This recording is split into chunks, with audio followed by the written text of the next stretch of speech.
Witajcie. Dziś chcę poruszyć temat, który wydaje się być niezwykle aktualny i ważny w dzisiejszych czasach. Wdzięczność. Żyjemy w erze, gdzie ciągłe pragnienie więcej, nieustanne porównywania się z innymi przez media społecznościowe i bombardowanie nas reklamami kreują obraz, że nigdy nie mamy wystarczająco. To może prowadzić do chronicznego niezadowolenia, uczucia, że zawsze czegoś nam brakuje.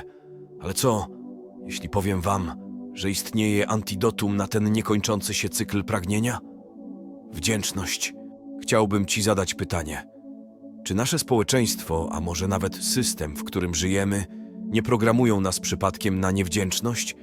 Czy w pogoni za kolejnymi muszę to mieć, nie tracimy z oczu tego, co naprawdę mamy? Tego, za co powinniśmy być wdzięczni? To kontrowersyjne pytanie, ale myślę, że warto się nad nim zastanowić. W końcu wdzięczność to nie tylko miłe słowo wypisane na ścianie kawiarni.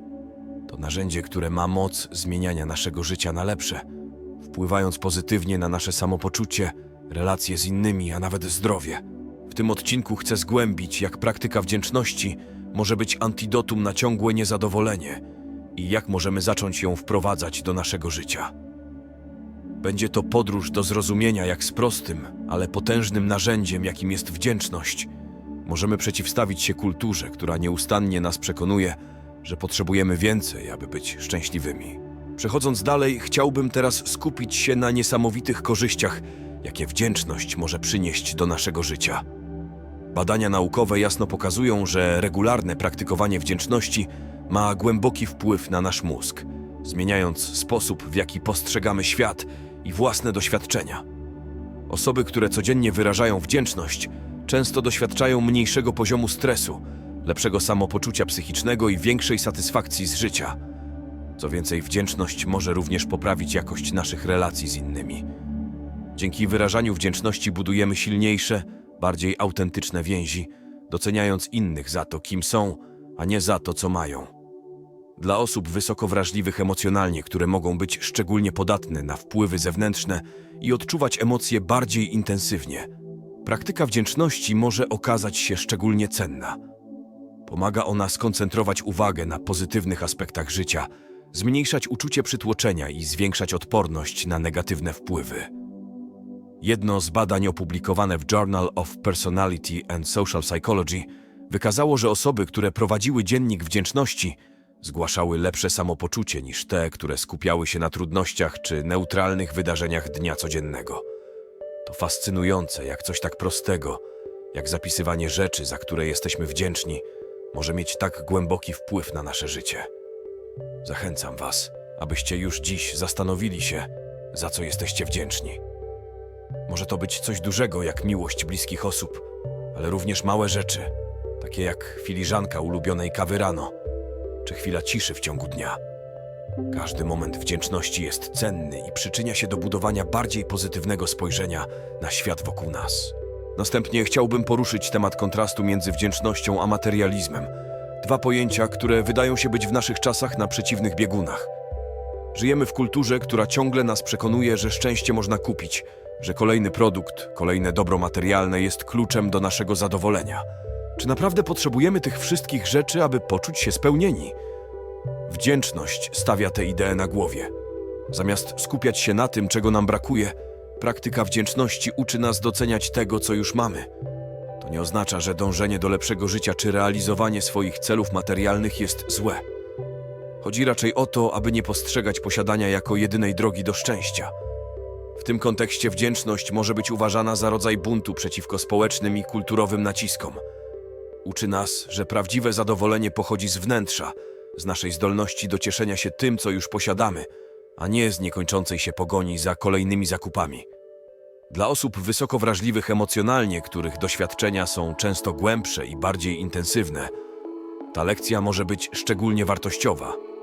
Wdzięczność może pomóc w zmniejszeniu uczucia przytłoczenia, które często towarzyszy nieustannemu bombardowaniu bodźcami konsumpcyjnymi.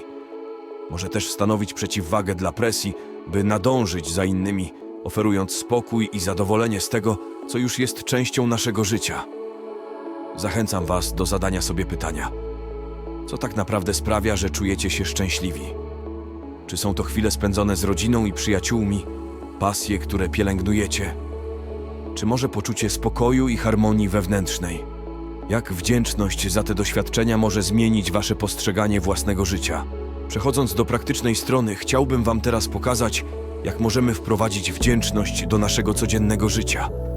To nie wymaga wielkich zmian, a nawet najprostsze działania mogą mieć głęboki wpływ na nasze samopoczucie i sposób, w jaki postrzegamy świat. Oto kilka propozycji, które mogą wam w tym pomóc. Prowadzenie dziennika wdzięczności. Każdego dnia, najlepiej wieczorem, zapisujcie 3 rzeczy, za które byliście tego dnia wdzięczni.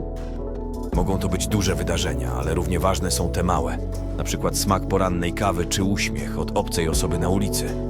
Poświęćcie kilka minut każdego dnia na medytację skoncentrowaną na wdzięczności. Skupcie się na oddechu i przypomnijcie sobie momenty z dnia, za które jesteście wdzięczni. Poczujcie tę wdzięczność w całym ciele. Nie zapomnijcie dzielić się swoją wdzięcznością z innymi. Podziękowanie bliskiej osobie, koledze z pracy czy nawet nieznajomemu za miły gest może nie tylko poprawić wasze samopoczucie, ale i sprawić, że ktoś inny również poczuje się doceniony.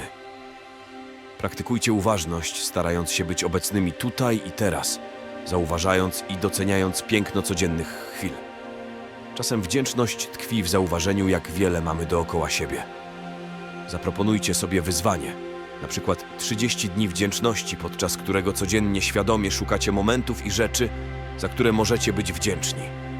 To może być sposób na zmianę perspektywy i zwiększenie poziomu zadowolenia z życia. Wprowadzenie tych praktyk do swojego życia może wymagać pewnej dyscypliny, ale efekty, jakie przynoszą, są tego warte. Wdzięczność to nie tylko sposób na poprawę naszego samopoczucia, ale również na budowanie głębszych, bardziej autentycznych relacji i na lepsze radzenie sobie z wyzwaniami dnia codziennego. Zachęcam was do eksperymentowania z tymi metodami i znalezienia tych, które najlepiej odpowiadają waszym potrzebom. Pamiętajcie, że wdzięczność to proces, który rozwija się wraz z praktyką, a jej pozytywne skutki mogą zaskoczyć nawet największych sceptyków.